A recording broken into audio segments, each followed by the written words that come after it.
Hello friends, myself Dr. Mahesh Patel, consultant dermatologist, cosmetologist and hair transplant surgeon from Surat.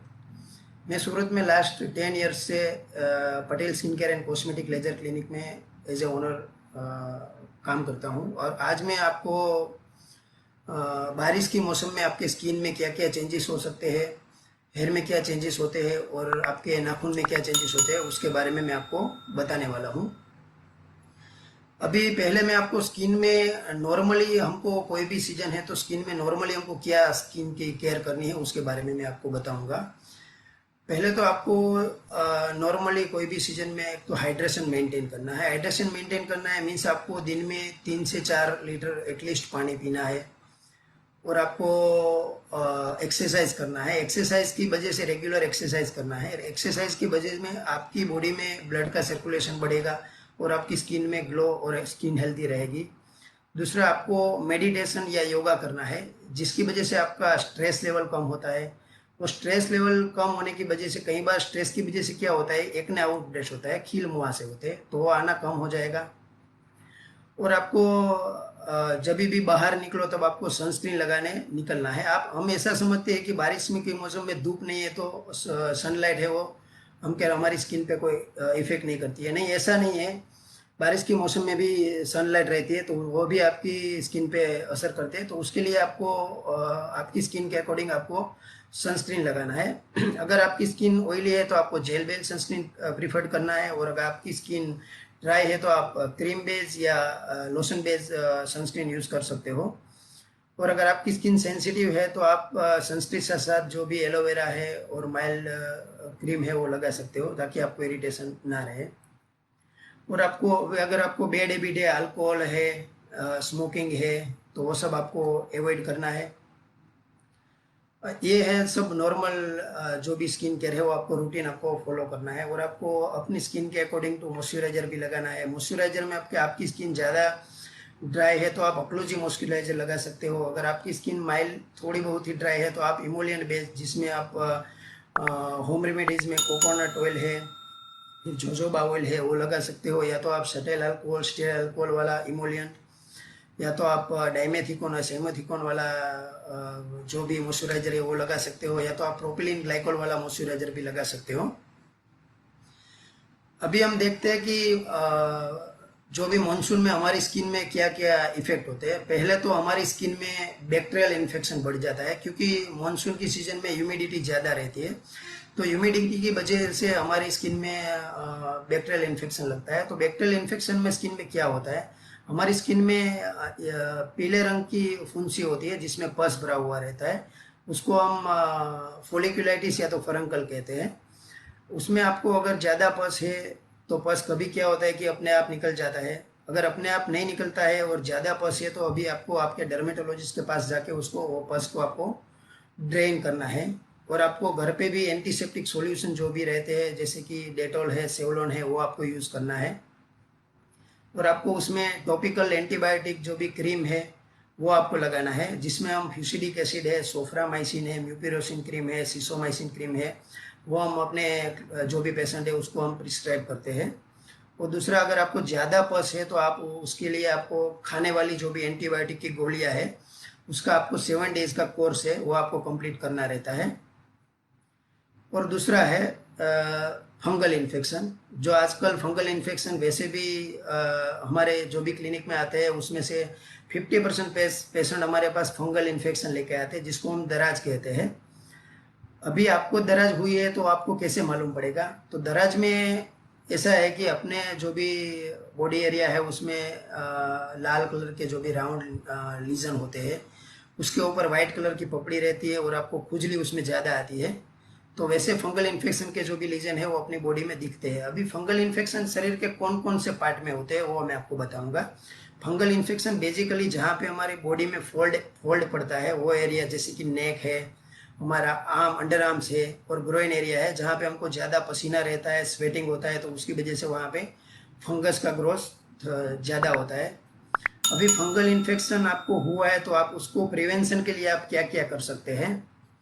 Fungal infection के prevention के लिए आपको पहले तो आपकी जो भी आप चीज़ यूज़ करते हो वो अपने दूसरे फैमिली मेम्बर के साथ शेयर नहीं करते हैं करना है। जैसे कि हम कॉम्ब यूज़ करते हैं तो वो भी शेयर नहीं करना है, टॉवेल यूज़ करते हैं वो शेयर नहीं करना है, और हमारे जो भी कपड़े हैं वो एक ही बर्तन में धोना नहीं है और भिगोना नहीं है, ताकि हमारे दूसरे फैमिली मेम्बर में उसका इन्फेक्शन नहीं लगे।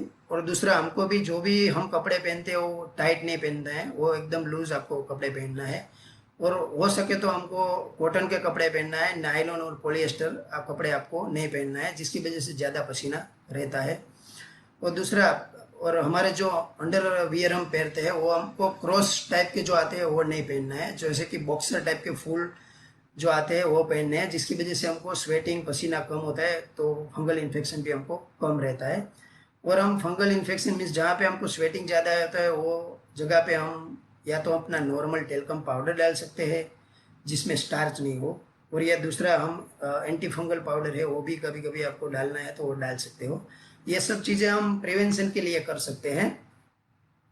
अभी हम ट्रीटमेंट के लिए फंगल इन्फेक्शन में क्या क्या कर सकते हैं वो मैं आपको बताऊंगा। तो कि ट्रीटमेंट के लिए आपको या तो आपको लगाने वाली क्रीम आती है, वो एंटी फंगल क्रीम आती है जिसमें कीटाकोनाजोल रहता है, ललीकोनाजोल रहता है, सर्टाकोनाजोल रहता है, वो सब लगाने वाली, और सिक्लोपायरोक्स ओलेमाइड रहता है, एमरोल्फिन हाइड्रोक्लोराइड, वो सब क्रीम, टर्बिनाफिन क्रीम, ये सब मार्केट में एंटी फंगल क्रीम अवेलेबल है।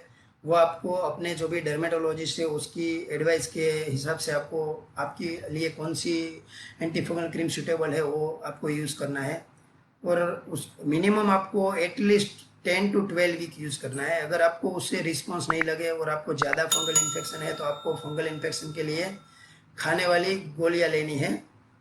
खाने के लिए जो भी एंटी फंगल गोलियां आती है उसमें इट्राकोनाजोल कैप्सूल आती है, फ्लूकोनाजोल की टेबलेट आती है, टर्बिनाफिन की टेबलेट आती है, और ग्लिसियोफिल्मिन की टेबलेट आती है। वो आपके डर्मेटोलॉजिस्ट की एडवाइस के हिसाब से आपको उसका कोर्स ख़त्म करना है। एटलीस्ट आपको 3 महीने तक उसका कोर्स ख़त्म करना है। और दूसरा, बारिश के मौसम में मच्छर और दूसरे इंसेक्ट या जो भी कीटाणु है वो बढ़ जाते हैं, तो उसकी वजह से हमको इंसेक्ट बाइट रिएक्शन हो सकती है। तो इंसेक्ट बाइट रिएक्शन में या तो इंसेक्ट जहाँ पे काटता है वहीं पे आपको चमड़ी पे या लाल कलर की फुंसी होती है, या तो जो इंसेक्ट काटता है उसका जो भी पॉइजन रहता है, टॉक्सिन रहता है, वो अपने ब्लड में चला जाता है, और उसकी वजह से हमारी पूरी बॉडी में भी हमको ये इंसेक्ट बाइट के रिएक्शन निकल सकते हैं। और कई बार इंसेक्ट बाइट ज़्यादा होता है तो उसमें हमें गले में सूजन आ जाती है, सांस लेने में दिक्कत होती है। अगर ऐसा होता है तो आपको अपने जो भी फिजिशियन है उसके पास, जो भी सांस लेने में दिक्कत है, और डायरेक्टली आपको हॉस्पिटल में जाके उसकी सारवार करनी पड़ती है। और अगर आपको माइल्ड इंसेक्ट बाइट रिएक्शन है उसमें तो हम एंटीबायोटिक और माइल्ड टॉपिकल स्टीरॉयड की क्रीम आती है वो देते हैं। और पेशेंट को ज़्यादा खुजली रहती है उसके लिए हम एंटी हिस्टामिनिक क्रीम आती है जिसमें लिवोसेट्रिजिन टेबलेट आती है, फिर हाइड्रोक्सीजिन हाइड्रोक्लोराइड आता है, वो सब देते हैं, जिसकी वजह से पेशेंट को जो भी इचिंग हो रही है वो रिलीव हो जाएगी। और दूसरा, बारिश के मौसम में ह्यूमिडिटी की वजह से हमारे फेस पे ऑयल का सिक्रेशन बढ़ जाता है। तो ऑयल की सिक्रेशन बढ़ने की वजह से हमारे एक्ने या खील मुहासे के आउटब्रेक्स होने के चांसेस ज़्यादा रहते हैं। अगर आपको खील मुहासे होते हैं तो आपको क्या क्या केयर करना है। एक तो आपको खील मुहासे के लिए स्पेशली जो फेस वॉश आता है वो यूज़ करना है। फेस वॉश में स्पेशली ऑयली स्किन के लिए सैलिसिलिक एसिड वाला, ग्लाइकोलिक एसिड वाला, ट्री ऑयल वाला और ट्राइकोजन वाला फेस वॉश जो मार्केट में अवेलेबल है वो आपको यूज़ करना है। अगर आपकी स्किन बहुत ज़्यादा ऑयली नहीं है तो आप लिपिड फ्री क्लींजर भी यूज़ करते हो जिसमें सीटाइल अल्कोहल, स्टीराइल अल्कोहल रहता है, वो आप यूज़ कर सकते हो। और दूसरा, हमको 2 से 3 बार ये फेस वॉश यूज़ करना है, और बाकी के टाइम आपको अगर फेस यूज़ करना है तो आप कोल्ड वाटर से आप फेस वॉश कर सकते हो। और दूसरा, पिंपल्स होते हैं तो उसको पॉपअप करके उसको निकालना नहीं है, वरना क्या होता है उसके पीछे दाग छूट जाएंगे और खड्डे भी रह जाएंगे, तो वो आपको नहीं करना है। और दूसरा, आपके नाखून बड़े हैं तो नाखून आपको काटना है, वरना नाखून की वजह से आप जो भी पिक करते हो उसकी वजह से भी दाग या खड्डे गिरते हैं, तो वो भी आपको नहीं करना है। और दूसरा, फिर भी आपको ट्रीटमेंट के लिए एक्ने में या तो टॉपिकली जो भी क्रीम अवेलेबल है उसमें एंटीबायोटिक क्रीम रहती है जिसमें क्लिंडामाइसिन जेल आती है, निकोटिनेमाइड उसके साथ मिक्स रहता है, और दूसरा एरिथ्रोमाइसिन जेल है, बेंजाइल पेरोक्साइड जेल अवेलेबल है, वो यूज़ कर सकते हो। तीसरा ट्रेटिनोइन है, जिसमें रेटिनोइड्स, उसको ट्रेटिनोइन बोलते हैं, और उसमें भी अलग अलग टाइप के रेटिनोइड्स है, जिसमें एडाप्रिन भी आप यूज़ कर सकते हो। और आपको पिगमेंटेशन एक्नी का है तो उसमें आप एजेलिक एसिड भी यूज़ कर सकते हो। अगर आप उससे ट्रीटमेंट से ठीक नहीं होता है तो आपको खाने वाली गोलियाँ आती है, जिसमें भी एंटीबायोटिक क्रीम रहती है। अगर आपकी स्किन ज़्यादा ऑयली है और पिंपल्स है तो फिर आपको खाने वाली गोलियाँ खानी पड़ती है, जिसमें हम एंटीबायोटिक की कैप्सूल देते हैं, जिसमें डोक्सीसाइक्लिन, मिनोसाइक्लिन और लाइमिसाइक्लिन की कैप्सूल रहती है। और उसके बाद जो भी ऑयल आता है उसको कम करने के लिए हम खाने वाली रेटिनोइड्स की गोलियां देते हैं, जिसमें आइसोटेटिनोइन की कैप्सूल रहती है, वो यूज़ करना रहता है। आइसोटेटिनोइन की कैप्सूल आपको डेली एक लेनी होती है, जिसकी वजह से आपको जो भी ऑयल आ रहा है वो कम हो जाएगा। फिर आपको आइसोटेटिनोइन की गोलियां लेनी पड़ती है, जिसकी वजह से जो आपका ऑयल का सिक्रेशन है वो कम हो जाता है, तो जो आपको फ्रीक्वेंटली जो पिंपल्स आते हैं वो भी बंद हो जाएगा। उसके बाद अगर आपको पिंपल्स में जो दाग छूट जाते हैं उसके लिए हम केमिकल पीलिंग यूज़ करते हैं। केमिकल पीलिंग में glycolic acid, lactic acid, azelaic acid, mandelic acid वगैरह टाइप के एसिड रहते हैं, वो फ्रूट के एक्सट्रैक्ट है, तो आपकी स्किन को डैमेज नहीं करेंगे। तो आप वो रेगुलरली अपने डर्मेटोलॉजिस्ट के पास जाके अपने स्किन के अकॉर्डिंग टू आप वो भी करवा सकते हो। और दूसरा, उसके बाद आपको जो खड्डे रह जाते हैं उसके लिए हम पेशेंट को डर्मा रोलर एडवाइस करते हैं, या तो फ्रैक्शनल CO2 लेसर और PRP ट्रीटमेंट एडवाइस करते हैं। लेकिन ये सब ट्रीटमेंट के आपको वेरियस सेशन रहते हैं, अलग अलग सेशन रहते हैं, तो आपको सेशन अपने डर्मेटोलॉजिस्ट की एडवाइस के हिसाब से उसके 6 या 7 सेशन रहते हैं, वो आपको कंप्लीट करना है। और दूसरा, अभी एक ने के बाद मानसून में दूसरा हमको फूड क्रैक्स रहते हैं। फूड क्रैक्स जो भी हम, क्योंकि ये बारिश के पानी में हम जब खुले पैर पानी में चलते हैं तो उसकी वजह से हमारा जो भी एरिया है उसमें क्रैक हो जाते हैं। कई बार क्या होता है, क्रैक की वजह से उसमें से पेन होता है, पानी निकलता है, वो सब होता है। तो अगर क्रैक होता है तो आपको फिर क्या क्या करना है। क्रैक के लिए आपको जो भी हम क्लोज, आपको टाइट शूज़ पहनते हैं वो नहीं पहनना है, और आपको चप्पल पहनना है या तो सैंडल पहनना है। और दूसरा, आपको अगर ज़्यादा क्रैक है तो आप मॉइस्चराइजर क्रीम लगा सकते हो। अगर मॉइस्चराइजर क्रीम से भी आपको रिस्पॉन्स नहीं मिलता है और आपको ज़्यादा खुजली लग रही है तो आप क्लोबेटाजोल की क्रीम आती है और साथ में सैलिसिलिक एसिड की क्रीम आती है, वो भी लगा सकते हो। ये सब मेडिकेटेड जो चीज़ है वो लगा सकते हो आप। उसमें उसके लिए आप होममेड रेमेडीज़ भी कर सकते हो। उसमें आपको क्या करना है कि आपका पैर हो 10 मिनट जो भी गर्म पानी रहता है उसमें आपको भिगो के रखना है। उसके बाद आप एलोवेरा जूस है, कोकोनट ऑयल है, ओलिव ऑयल है, कैस्टर ऑयल है, वो सब भी आप लगा सकते हो, जो होम रेमेडीज है। और जो अपने घर में वेसिलिन रहता है वो भी आप लगा सकते हो। तो आप क्रैक्स के लिए ये सब चीज़ें कर सकते हो। अभी आपको मानसून की सीजन में स्केबीज, जिसको हम चेपी बोलते हैं, जो भी माइट्स की वजह से होते हैं, वो भी यदि जो गंदा पानी है उसकी वजह से, पानी में भी माइट्स ज़्यादा रहते हैं, तो उसकी वजह से आपको स्केबीज, जो कि हमको लूकोस बोलते हैं, जो इतना इन्फेक्शियस होता है कि अगर आपके फैमिली में एक मेंबर को है तो दूसरे सभी मेंबर्स को हो सकते हैं। तो नहीं हो उसके लिए आपको जो भी आप चीज़ है, कॉमन चीज़ है, वो आपको शेयर नहीं करना है। जैसे कि आपको टॉवेल, नेपकिन, बेड है, वो एक ही शेयर नहीं करना है, और सबकी ट्रीटमेंट साथ में करनी है ताकि सबको एक साथ ठीक हो जाता है। अभी दूसरा हम बात करेंगे हेयर केयर। बारिश के मौसम में हेयर की आपको कैसे केयर करना है। वैसे नॉर्मली बारिश के मौसम में ज़्यादा ह्यूमिडिटी रहती है, उसकी वजह से आपके हेयर में डैंड्रफ भी ज़्यादा रहता है। तो अगर डैंड्रफ ज़्यादा होता है तो डैंड्रफ की वजह से काफ़ी सारे चेंजेस होते हैं हमारे हेयर में, जैसे कि हेयर रफ हो जाते हैं, उसकी जो शाइनीनेस है वो चली जाती है, और रूखे और बेजान हमारे हेयर हो जाते हैं। तो उसके लिए हम एंटी डैंड्रफ शैम्पू यूज़ करना है।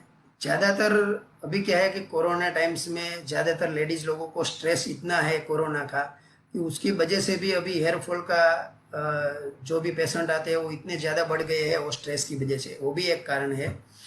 और दूसरा, अभी डैंड्रफ है तो हम क्या क्या कर सकते हैं। डैंड्रफ है तो ज़्यादातर लेडीज़ लोग अपने होममेड रेमेडीज़ यूज़ करती है। तो होममेड रेमेडीज़ में वो क्या यूज़ कर सकते हैं वो मैं आपको एक बताता हूँ। होम रेमेडीज़ में आप अगर करना है तो आप जो भी नीम और टर्मेरिक होती है उसकी पेस्ट बनाना है। वो पेस्ट आपको अपने जो भी डैंड्रफ वाला पार्ट है वहाँ पे लगाना है, और वो लगाने के बाद उसको आपको 15-20 मिनट रखना है। उसके बाद आपको माइल्ड शैम्पू से उसको वॉश करना है।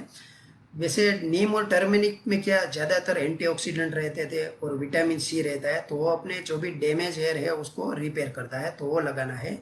और दूसरा, हम होम रेमेडीज़ में कोकोनट ऑयल है, कोकोनट ऑयल के साथ हम ऑरेंज का जो जूस है फिर लेमन का जूस है, वो मिला के उसकी पेस्ट बना के भी हम अपने स्काल्प में डाल के उसको भी 15-20 मिनट रख के और माइल्ड जो भी शैम्पू रहता है उससे हमको वॉश करना है।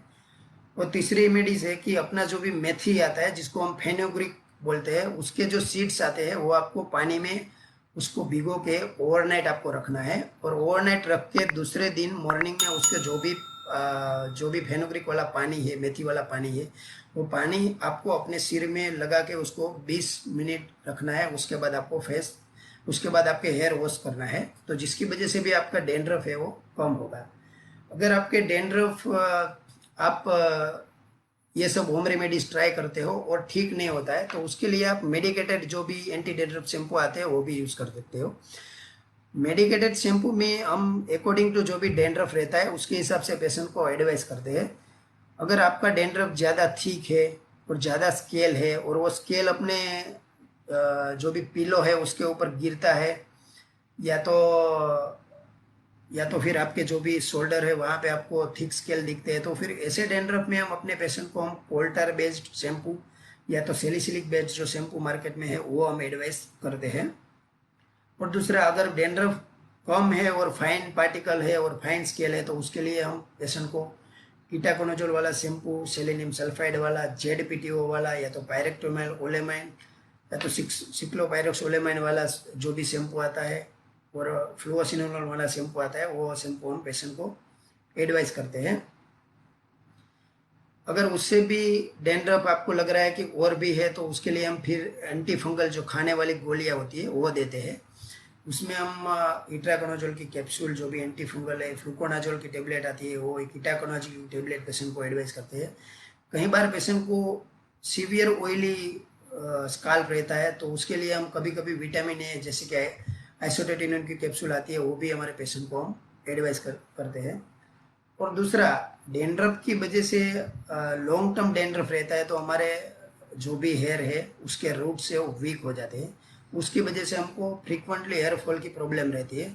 तो हेयर फॉल के लिए आप क्या क्या कर सकते हो? बेसिकली हेयर फॉल, डैंड्रफ तो उसका कारण है ही, दूसरा मेन कारण है स्ट्रेस, विटामिन की डेफिशिएंसी, ये सब कारण, और हार्मोनल चेंजेस, ये सब की वजह से हमारे हेयर फॉल होते हैं। तो उसके लिए आपको जो भी, पहले तो हम पेशेंट आता है तो उसका हमको थायराइड हार्मोन भी देखते हैं, उसका हीमोग्लोबिन का लेवल देखते हैं, उसका B12, उसका विटामिन D3 वो सब कैसा है उसके हम रिपोर्ट करवाते हैं। अगर वो रिपोर्ट नॉर्मल है या कुछ कमी है तो उसके हिसाब से हम पेशेंट को मल्टीविटामिन की एडवाइस करते हैं, मल्टीविटामिन भी चालू करते हैं। उसके बाद हम हेयर ग्रोथ के लिए और हेयर फॉल स्टॉप करने के लिए पेशेंट को हम हेयर ग्रोथ सीरम होते हैं जिसमें पेप्टाइड्स रहते हैं, प्रोकैपिल रहते हैं, एनाविस रहते हैं, और वो एडवाइस करते हैं। और पेशेंट को हम मिनोक्सिडिल देते हैं। बेसिकली मिनोक्सिडिल आपका जो भी स्काल्प है उसमें हेयर में ब्लड का सर्कुलेशन बढ़ाता है और हेयर का ग्रोथ बढ़ाता है, वो हम पेशेंट को एडवाइस करते हैं। ये सब करने के बाद भी पेशेंट को अगर 2 महीने के बाद अगर पेशेंट को फर्क नहीं पड़ता है और भी हेयर फॉल हो रहे हैं, तो हम पेशेंट को मिजोथेरापी की एडवाइस करते हैं। मिजोथेरापी में हम क्या करते हैं, पेशेंट को जो भी मल्टीविटामिन का सॉल्यूशन रहता है वो डायरेक्टली पेशेंट का जो हेयर रहता है उसके रूट में इंजेक्ट करते हैं। और दूसरा, PRP इंजेक्ट करते हैं। PRP क्या होता है, अपने ब्लड में से ही हम प्लेटलेट रिच प्लाज्मा है वो निकाल के उसके इंजेक्शन बना के वो हम पेशेंट को स्काल्प में इंजेक्ट करते हैं। और दूसरा, हम low level laser light therapy patient को एडवाइस करते हैं, जिसमें डायोड लाइट रहती है, लेसर लैंप रहते हैं, उसमें से जो एनर्जी आती है वो अपने हेयर के रूट्स को स्ट्रेंथ देती है और हेयर में आपका ब्लड का सर्कुलेशन है वो बढ़ाती है, जिसकी वजह से जो बाल की जड़ें हैं वो मजबूत होती है और बाल गिरना कम होता है। ये सब हम कर सकते हैं। और दूसरा, लॉन्ग टर्म डैंड्रफ की वजह से हमारे हेयर है वो सीवियरली डैमेज हो जाते हैं। तो ऐसे डैमेज हेयर के लिए हम अपने पेशेंट को नरिशिंग क्रीम एडवाइस करते हैं और हेयर पोषण एडवाइस करते हैं। अगर नरिशिंग क्रीम बेसिकली क्या है, नरिशिंग क्रीम मार्केट में डायरेक्टली भी अवेलेबल है। तो उसमें क्या क्या कंटेंट रहते हैं, बेसिकली उसमें प्रोटीन, मल्टीविटामिन रहता है, फिर आपको सिंथेटिक बीस वैक्स रहता है, सिलिकॉन ऑयल रहता है उसमें, फिर सिटाइल अल्कोहल रहता है, प्रोपिलीन ग्लाइकोल रहता है और एक्वाक्सिल रहता है। ये सब उसके अंदर रहता है। वो आपको हेयर को नरिशमेंट देता है और हेयर को स्मूथ और सिल्की बनाता है, वो करते हैं। और दूसरा, हम हेयर पोषण, बेसिकली हेयर पोषण ये है कि वो मल्टीपल ऑयल को मिक्स करके उसका जो सॉल्यूशन बनाते हैं उसको हम हेयर पोषण कहते हैं। जिसमें हम कैस्टर ऑयल यूज़ करते हैं, साथ में कोकोनट ऑयल यूज़ करते हैं, साथ में लवेंडर ऑयल, और उसके साथ में हम विटामिन ई की कैप्सूल मिक्स करते हैं और उसको तैयार मिक्सर बना के फिर उसको हमको एक बोतल में फिलअप करके रखना है और उसमें से आपको वो लगाना है। बेसिकली ये हेयर के न्यूट्रिएंट जो है वो प्रोवाइड करती है और हेयर को कंडीशनिंग इफेक्ट देती है। और दूसरा, अगर आपके हेयर ड्राई है तो आप कंडीशनर भी आपको यूज़ करना है। तो आप कंडीशनर में आप क्या यूज़ कर सकते हो, तो ज़्यादातर लेडीज़ है वो अपने घर में होम रेमेडीज़ कंडीशनर के लिए भी ट्राई करती है। तो होम रेमेडीज़ में आप क्या कर सकते हो, होम रेमेडीज़ में आप या तो एग है, एग के अंदर आपको ऑलिव ऑयल डालना है और उसके अंदर आपको एसिटिक एसिड जैसे कि विनेगर डालना है और उसका मिक्सर पेस्ट बना के वो आपको अपने सिर में 15 से 20 मिनट रख के उसका माइल्ड वाटर से आपको क्लीन करना है। और दूसरा होम रेमेडीज़ है, आपको कोकोनट मिल्क है, कोकोनट ऑयल है और हनी आता है, वो तीनों को मिला के उसकी आपको पेस्ट बनानी है। वो पेस्ट बना के आपको सिर में आपको डालनी है और वो भी 15-20 मिनट रख के फिर आपको माइल्ड शैम्पू से उसका वॉश करना है। और तीसरा है, आप कोकोनट ऑयल के साथ आप बनाना मिक्स करते हो और उसके साथ हनी मिक्स करके वो भी पेस्ट आप अपने जो भी ड्राई हेयर है उसमें डाल के 20 मिनट रख के उसको आपको माइल्ड शैम्पू से हेयर वॉश करना है। और चौथा है वो आपको मेथी, जैसे कि मैंने बताया फेनुग्रीक, फेनुग्रीक के साथ आपको कर्ड मिला के उसकी पेस्ट बना के वो भी आप सिर में लगा सकते हो। उसकी वजह से आपकी ड्राइनेस कम होगी, तो वो भी आप रेगुलरली आपको लगाना है। अगर आप ये होम रेमेडीज़ करते हो फिर भी आपको हेयर की आपको लग रहा है कि आपको ज़्यादातर और भी कंडीशनर की आवश्यकता है, तो आप मेडिकेटेड जो भी कंडीशनर है वो एडवाइस हम करते हैं। बेसिकली कंडीशनर है वो दो टाइप के रहते हैं, एक लीव ऑफ कंडीशनर और दूसरा leave on conditioner. Leave on conditioner means जो कंडीशनर डाल के हम उसको जब दूसरी बार हम जब तक हेयर वॉश नहीं करते तब तक उसको रखते हैं, उसको लीव ऑन कंडीशनर बोलते हैं। और दूसरा जो कंडीशनर है वो लीव ऑफ, जो डाल के हमको 5 या 10 मिनट रख के फिर हम उसको माइल्ड शैम्पू या तो सिर्फ कोल्ड वाटर से हम निकाल देते हैं, वो उसको बोलते हैं लीव ऑफ कंडीशनर।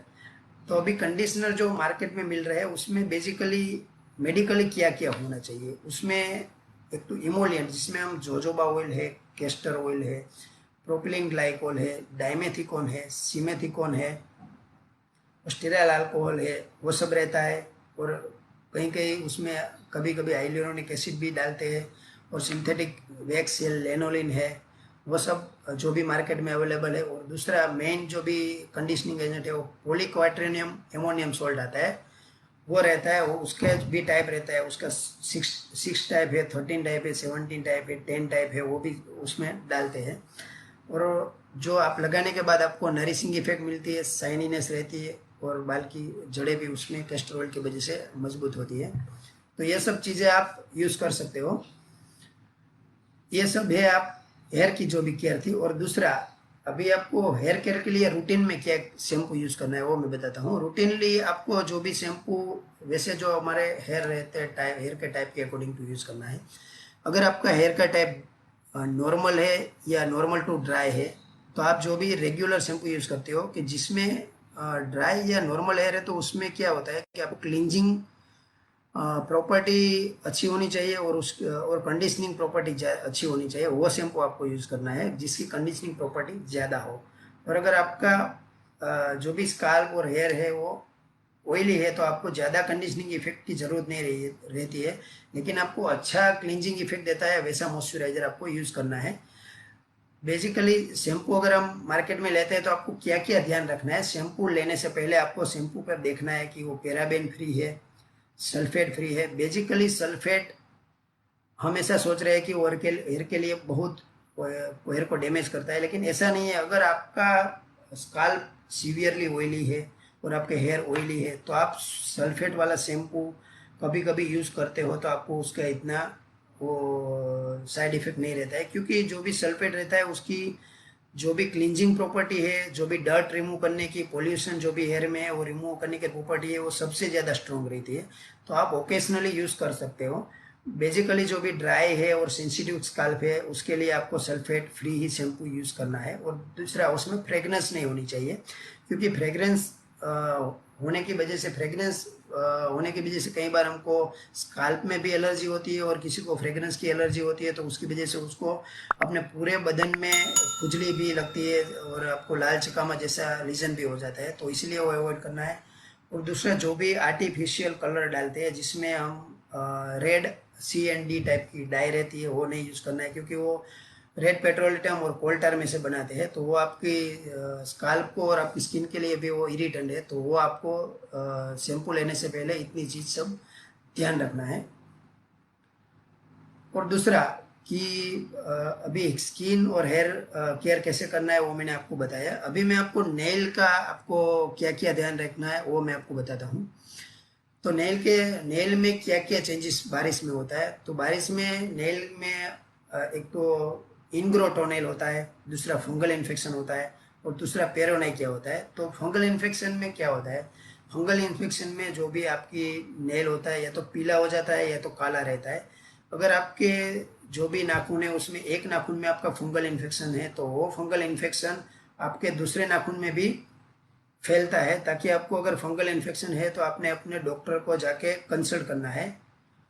और उसके लिए आपको एंटी फंगल जो भी गोलियां आती है उसमें क्या होता है, जो भी अगर हाथ का नाखून है तो उसका एंटी फंगल का कोर्स है, उसकी दवाई अलग रहती है। अगर आपका पैर का जो भी नाखून है उसके लिए आपको एंटी फंगल ट्रीटमेंट लेनी है तो उसका कोर्स भी अलग रहता है। अगर आपका हाथ का जो नाखून है उसके लिए आपको एटलीस्ट 6 मंथ का फंगल इन्फेक्शन का कोर्स करना है। और खाने वाली गोलियां आती है जिसमें हम टर्बिनाफिन देते हैं पेशेंट को, इट्राकोनाजोल, फ्लूकोनाजोल। और नेल में लगाने के लिए हम एमोरोल्फिन का नेल लेकर आता है या तो सिक्लोफाइलोक्स ओलेमाइन का नेल लेकर आता है।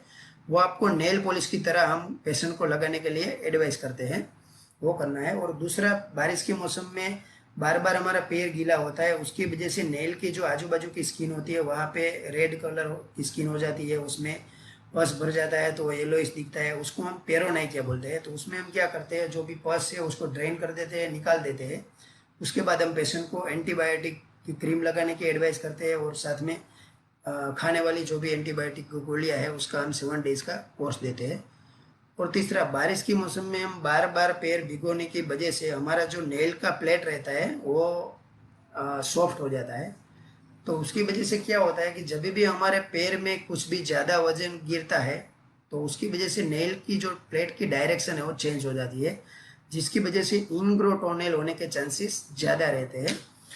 इनग्रो टोनेल मीन्स जो आपका जो भी टो नेल है उसका दोनों की साइड का जो पार्ट है वो स्किन के अंदर चला जाता है, उसकी वजह से वो स्किन को प्रेस करता है और वहाँ पे आपको बार बार इन्फेक्शन होता है, पस होता है और पेन होता है। तो ऐसी कंडीशन में क्या होता है कि आपको परमानेंट अभी अगर आप उसका सॉल्यूशन पाना चाहते हैं तो उसके लिए हम क्या करते हैं कि जो भी नेल प्लेट है उसकी दोनों लेटरल साइड है वो हम निकाल देते हैं, या तो लेसर से निकाल देते हैं या तो उसके जो भी इंस्ट्रूमेंट है उसकी मदद से निकाल के उसको केमिकल कोटराइजेशन करते हैं या तो लेसर एब्लेशन करते हैं, ताकि जो भी लेटरल साइड का नेल है वो फिर बाद में ग्रो नहीं करेगा, तो बाद में फर्दर ये आपको जो प्रॉब्लम होने वाला है वो नहीं होता है। और दूसरा, बारिश के मौसम में जो हमारी उंगलियां रहती है उसके बीच में भी हमको फंगल इन्फेक्शन ज़्यादा रहता है। तो उसके लिए आपको क्या करना है, आपको टाइट शूज़ है वो नहीं पहनना है, अपने वेट शूज़ है वो नहीं पहनना है, वेट सॉक्स है वो नहीं पहनना है आपको। तो उतना सब आपको ध्यान रखना है। और दूसरा, इन्फेक्शियस एक्जिमेटस डर्मेटोसिस होता है। वो क्या होता है, उसमें जो भी वेट एक्जिमा जो अपने थंब है या तो दूसरी जो भी टोज है उसके आजू बाजू में जो भी पानी निकलता हुआ लीजन होता है, उसमें खुजली आती है, रेड हो जाता है, वो होता है। तो उसके लिए हम पेशेंट को एंटीबायोटिक क्रीम के साथ जो भी माइल्ड स्टीरोड की क्रीम आती है वो लगाने की एडवाइस करते हैं। अभी ये सब आपको मैंने बताया वो आपको बेसिक केयर स्किन के लिए, हेयर के लिए और नेल के लिए करनी है। अभी हम हमारे कुछ जो फेसबुक फ्रेंड है उसके क्वेश्चन है उसके मैं आपको सॉल्यूशन बताऊंगा। पहले वसीम अहमद का एक क्वेश्चन है, sir suggest some skin care tips to prevent pimples.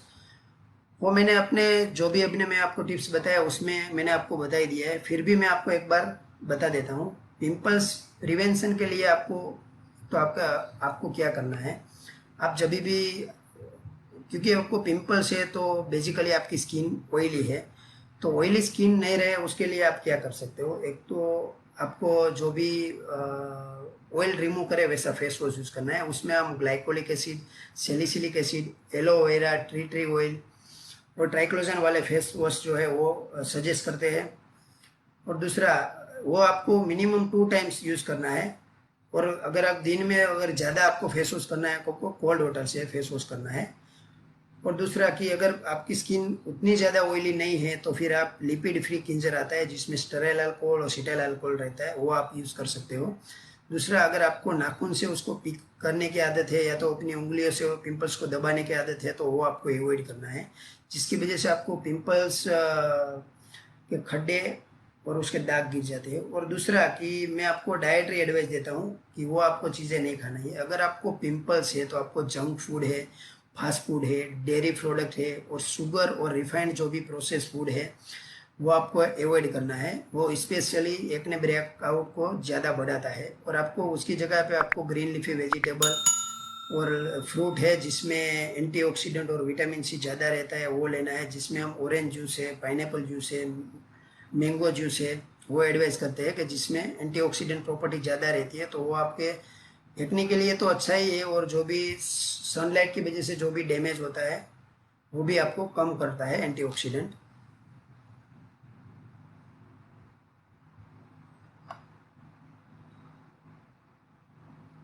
Okay, दूसरा एक क्वेश्चन है योगेश पुरम्बिया, यानी गुड मॉइस्चराइजर फॉर फेस। आपको मॉइस्चराइजर अगर फेस के लिए चूज करना है तो पहले तो आपको देखना है कि आपकी स्किन का टाइप क्या है। आपकी स्किन नॉर्मल है, आपकी स्किन ड्राई है या आपकी स्किन ऑयली है।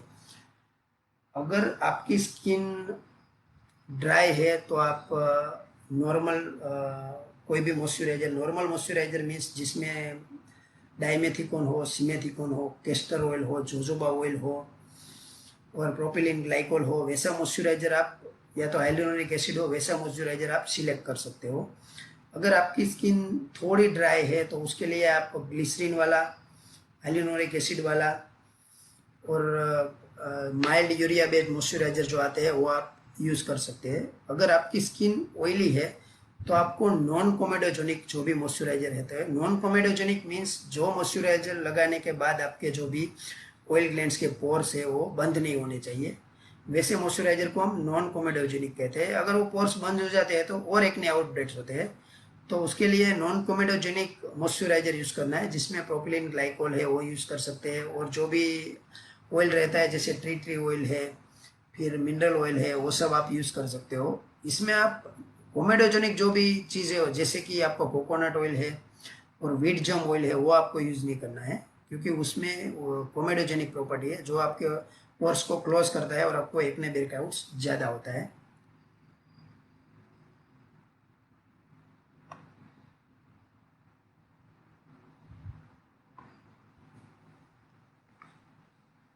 हाँ, और एक क्वेश्चन है राहुल पटेल का कि प्लीज सजेस्ट मी।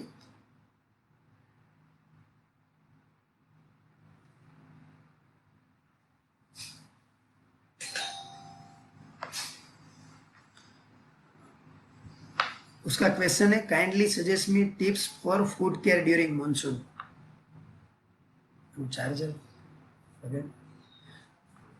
अगर आपको फुट में क्रैक है तो आपको क्या करना है कि आपको जब घर पे, क्योंकि मानसून की सीजन में क्या होता है कि जो भी पानी रहता है वो कहीं गंदा पानी होता है, उसकी वजह से में आपको क्रैक्स रहते हैं।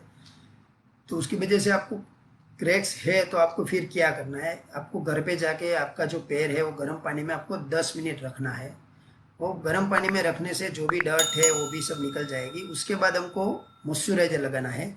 उसमें आप या तो होम रेमेडीज के लिए आपको वेसेलिन है, कैस्टर ऑयल है, कोकोनट ऑयल है, आलमंड ऑयल है और एलोवेरा जूस है, वो लगा सकते हो।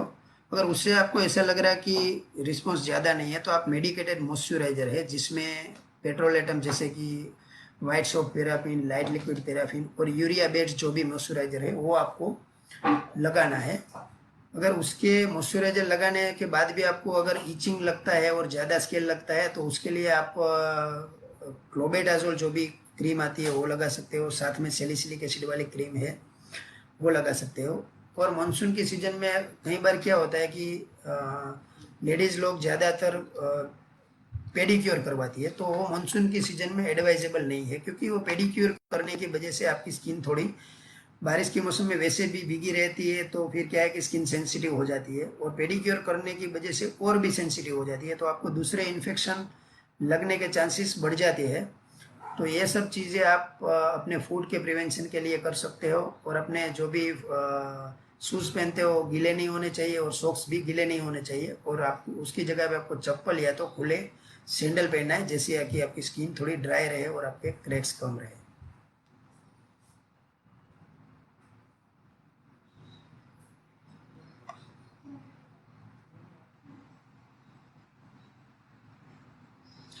अंकित सिंह राजपूत का क्वेश्चन है कि maintain oily skin in healthy monsoon के लिए क्या करना है। वो मैंने ऑलरेडी आपको बता दिया है कि ऑयली स्किन के लिए आपको क्या फेस वॉश यूज़ करना है, वो मैंने ऑलरेडी आपको बता दिया है। ऑयली स्किन की वजह से जो एक्ने होता है उसके लिए भी क्या करना है मैं हमने आपको ऑलरेडी बता चुका हूँ।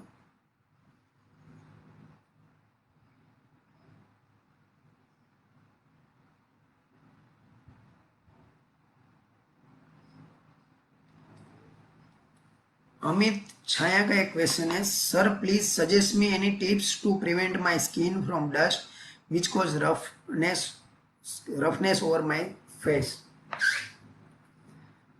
बेसिकली आपको डस्ट से आपकी स्किन डल होती है, तो बेसिकली आपको डस्ट नहीं लगे उसके प्रिवेंशन के लिए क्या करना है। अगर आप 4 व्हीलर यूज़ करते हो तो आपको कोई डस्ट होने का चांस कम रहता है।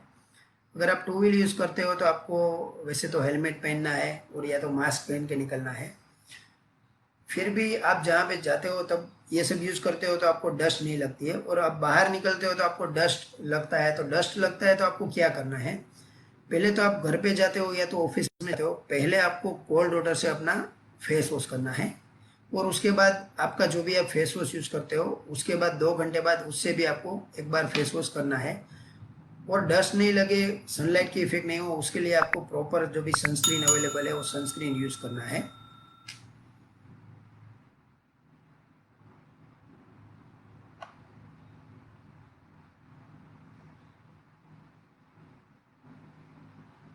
Sorry friends.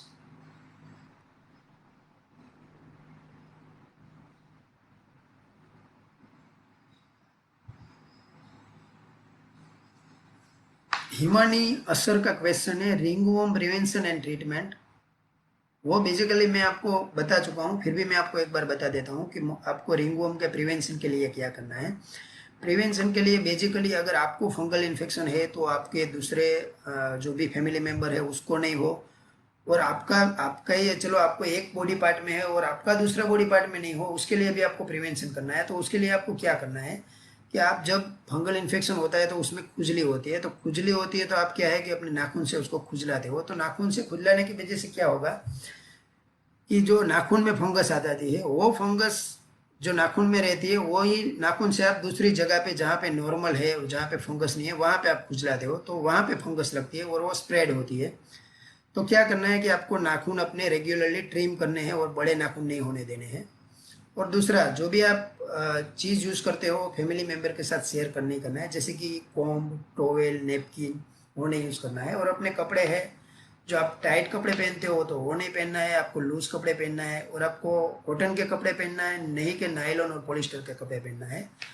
और आप जो भी अंडर गारमेंट्स पहनते हो वो क्रॉस पैटर्न वाले अगर आप पहनते हो तो वो नहीं पहनना है, क्योंकि क्रॉस पैटर्न वाले पहनते हो तो जिसकी वजह से क्या होगा कि आप जब चलोगे तब वो उसके फ्रिक्शन होता है। तो क्या होता है, ग्रोइन का फ्रिक्शन आपके थाइस के एरिया में आएगा और वो फंगल इन्फेक्शन आगे स्प्रेड होता जाएगा। तो आपको बॉक्सर टाइप के जो पूरे अंडर गारमेंट्स आते हैं वो आपको यूज़ करना है, ताकि आपको फंगल इन्फेक्शन को कम कर सको और दूसरे बॉडी पार्ट्स में जाके उसको प्रिवेंट कर सकते हो। और दूसरा, अगर आपको ज़्यादा पसीना रहता है, ज़्यादा स्वेटिंग होता है, तो आप नॉर्मल टेल्कम पाउडर या तो एंटी फंगल पाउडर आप लगा सकते हो, ताकि आपको पसीना कम हो और और जो फंगल इन्फेक्शन स्प्रेड होता है वो नहीं हो।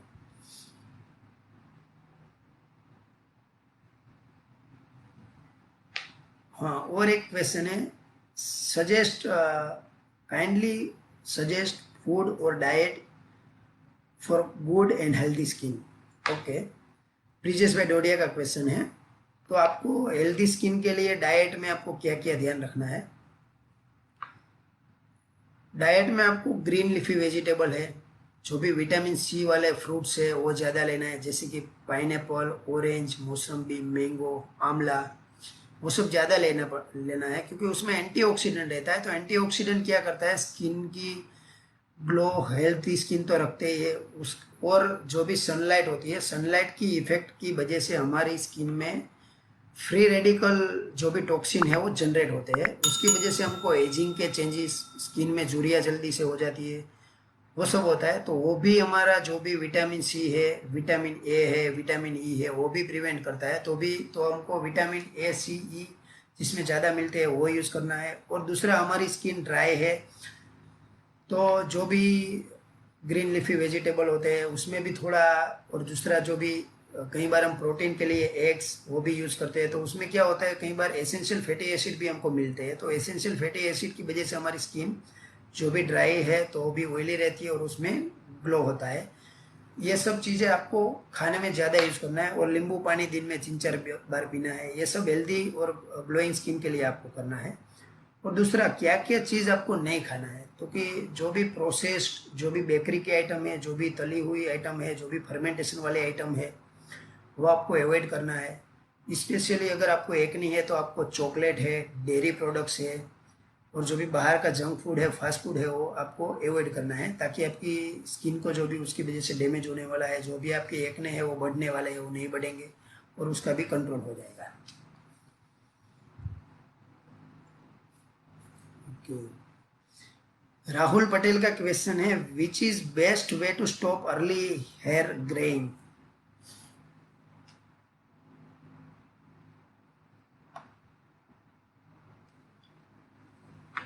अभी मैं आपको बताता हूँ कि अर्ली ग्रे रेइंग को हम premature greying of hair बोलते हैं। Premature greying of hair means, अगर आपके बाल 20 साल से पहले वाइट हो जाते हैं तो उसको हम premature greying of hair बोलते हैं।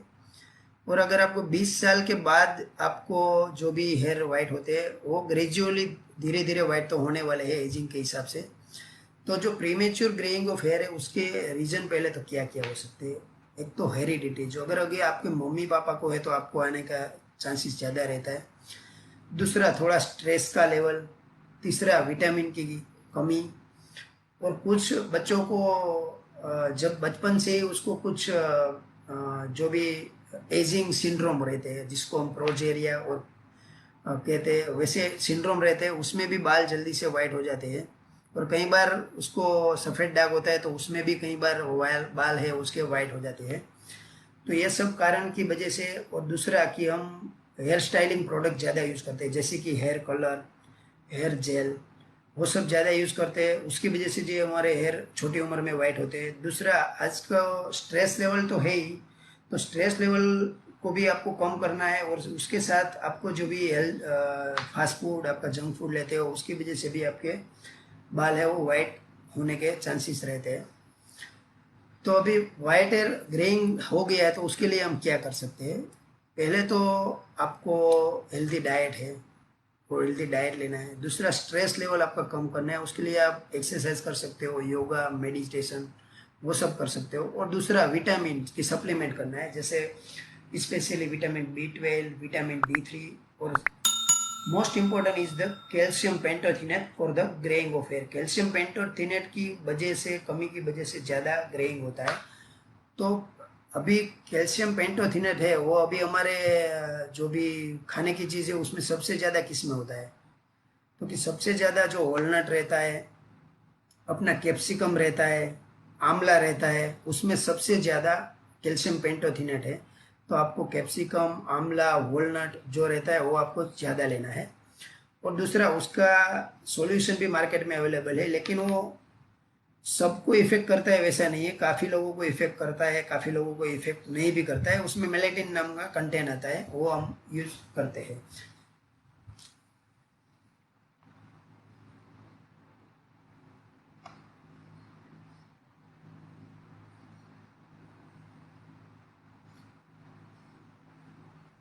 ओके, दूसरा एक क्वेश्चन है कि regular use of minoxidil in rainy season have any side effect on the scalp like dryness और इचिंग।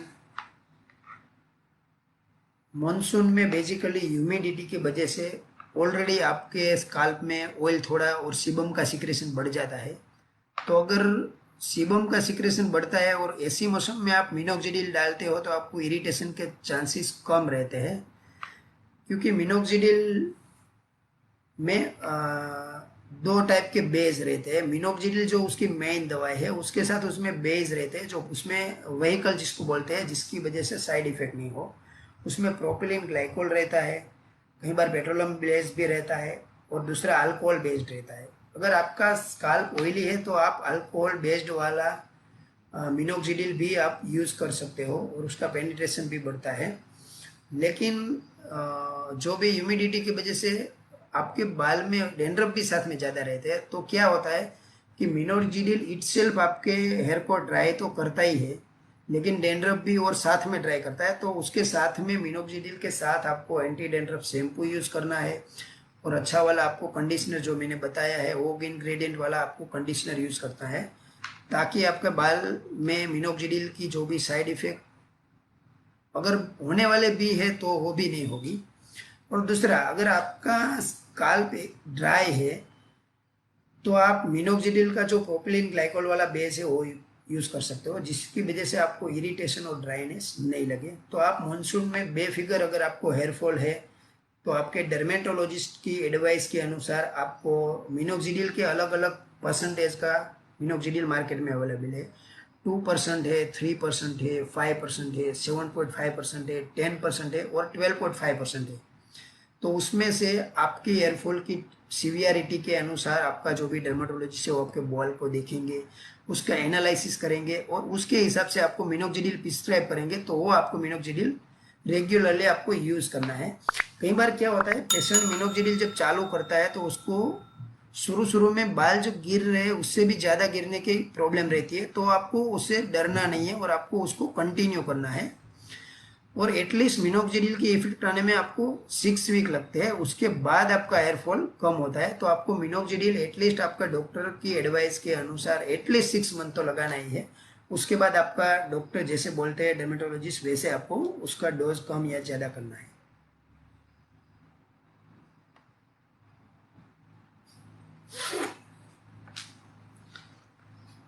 कैन वी, एक दूसरा क्वेश्चन है, can we use sunscreen in the monsoon? Yes, definitely आप sunscreen monsoon में use कर सकते हो, लेकिन आपका स्किन टाइप पहले देखना पड़ेगा। बेसिकली मॉनसून में ह्यूमिडिटी की वजह से आपका थोड़ा ऑयल तो फेस पे रहता ही है, तो आप जेल बेस्ड सनस्क्रीन यूज़ करो, वो आपके लिए अच्छा रहता है। और सनस्क्रीन में भी दो टाइप के रहते हैं, एक रहता है फिजिकल सनस्क्रीन और दूसरा रहता है केमिकल सनस्क्रीन। अभी जो केमिकल सनस्क्रीन है उसका काम भी अलग है और फिजिकल सनस्क्रीन का काम भी अलग है।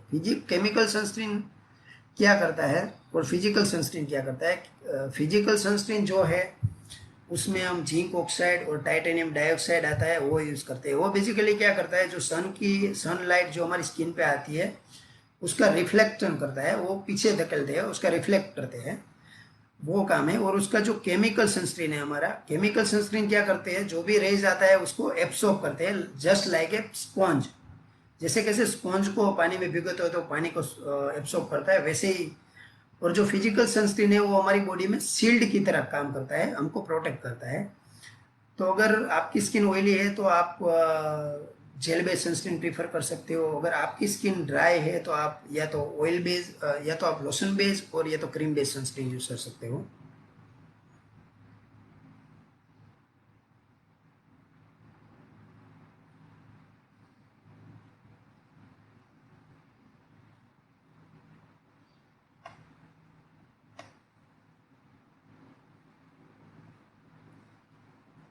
To minutes friend.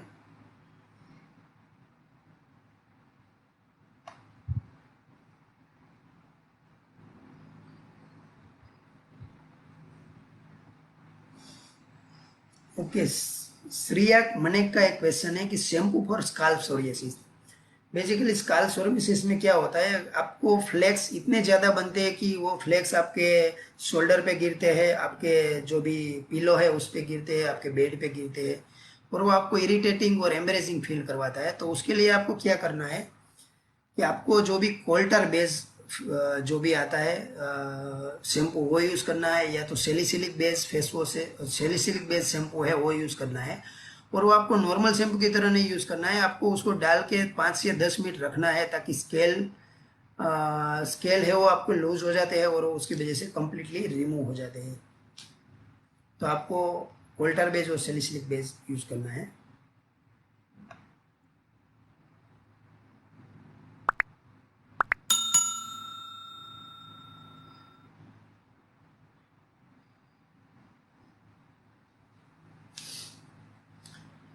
दूसरा एक क्वेश्चन है, sir is minoxidil effective for hereditary baldness? Definitely minoxidil is effective for hereditary baldness. Minoxidil basically आप लगाते हो तो मिनोक्सिडिल क्या करता है, आपके स्काल्प में ब्लड का सर्कुलेशन बढ़ाता है और आपके हेयर का जो भी ग्रोइंग फेज रहता है, हेयर के एक्चुअली ग्रोथ के हेयर साइकिल के 3 फेज होते हैं, एनाजन, केटाजन और टीलोजन। तो वो क्या करता है कि आपका एनाजन फेज है उसको बढ़ाता है ताकि आपका ग्रोइंग फेज को बढ़ाता है ताकि आपका हेयर का ग्रोथ हो। लेकिन आज अभी क्या होता है, रिसेंटली मार्केट में मिनोक्सिडिल के साथ फिनास्ट्रेड वाला भी सॉल्यूशन अवेलेबल है। वो अगर आप यूज़ करते हो तो उससे आपको प्लेन मिनोक्सिडिल से ज़्यादा फायदा होगा। तो उसके वो आप डेफिनेटली आपका हेरिडिटरी जो भी बाल्डनेस है उसके ऊपर इफेक्ट करेगा।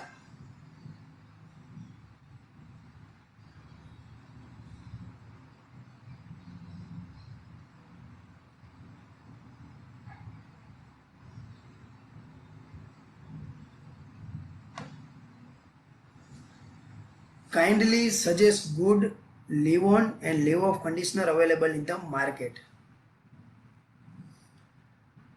अभी मैंने बताया कि लीव ऑन कंडीशनर क्या है और लीव ऑफ कंडीशनर क्या है, वो आपको कैसे यूज करना है। बेसिकली आपको मैं कोई कंपनी का तो नाम तो नहीं बताऊंगा कि कौन सी कंपनी का अच्छा आता है, लेकिन मैं आपको कंटेंट बताऊंगा। जो भी लीव ऑफ कंडीशनर है उसमें सिंथेटिक बीस वैक्स रहता है, पॉली क्वाट्रेनियम एमोनियम का जो भी सॉल्ट है वो 6 है, 10 है, 17 है, वो उसके मेन कंटेंट रहता है और प्रोपिलीन ग्लाइकोल वगैरह रहता है। वो आपको लीव ऑफ कंडीशनर की तरह यूज़ करना है, मीन्स डाल के 5-10 मिनट रख के फिर वॉश कर देना है। और जो लिव ऑन कंडीशनर आता है वो हमको नरिशमेंट, हेयर नरिशमेंट के लिए आपको अभी लगाते हो तो जब तक आप दूसरा हेयर वॉश नहीं करते हो नेक्स्ट सेशन तब तक आपको उसको रखना है। उसमें बेसिकली जोजोबा ऑयल होता है, कैस्टर ऑयल होता है, सिलिकॉन एक्सट्रैक्ट रहता है, वो रहता है वैसे जो भी है। और उसमें एमाइनो एसिड भी रहते हैं और उसमें कभी कभी यूवीए फिल्टर भी रहता है कि जो आपको सनलाइट की वजह से जो भी हेयर की इफेक्ट होती है हेयर में, वो भी आपको उसके प्रिवेंट करता है। और मार्केट में यूवीए प्रोटेक्शन वाले कंडीशनर भी आते हैं कि जिसमें पाबा रहता है। पाबा मीन्स ये one type of chemical sunscreen है जिसमें पेडीमेट, पाबा मीन्स उसमें पेडीमेट कंटेंट रहता है, वो वाला कंडीशनर भी आप यूज़ कर सकते हो। और दूसरा बेंजोफिनोन ग्रुप का कोई भी सनस्क्रीन है जिसमें बेंजोफिनोन में सुलिक्सो बेंजोन आता है, डीऑक्सी बेंजोन आता है, ऑक्सी बेंजोन आता है, वो भी आप यूज़ कर सकते हो। और मेरा डीमेट आता है, वो ग्रुप वाले सनस्क्रीन भी उसमें डाले हुए थे, वो भी आप यूज़ कर सकते हो।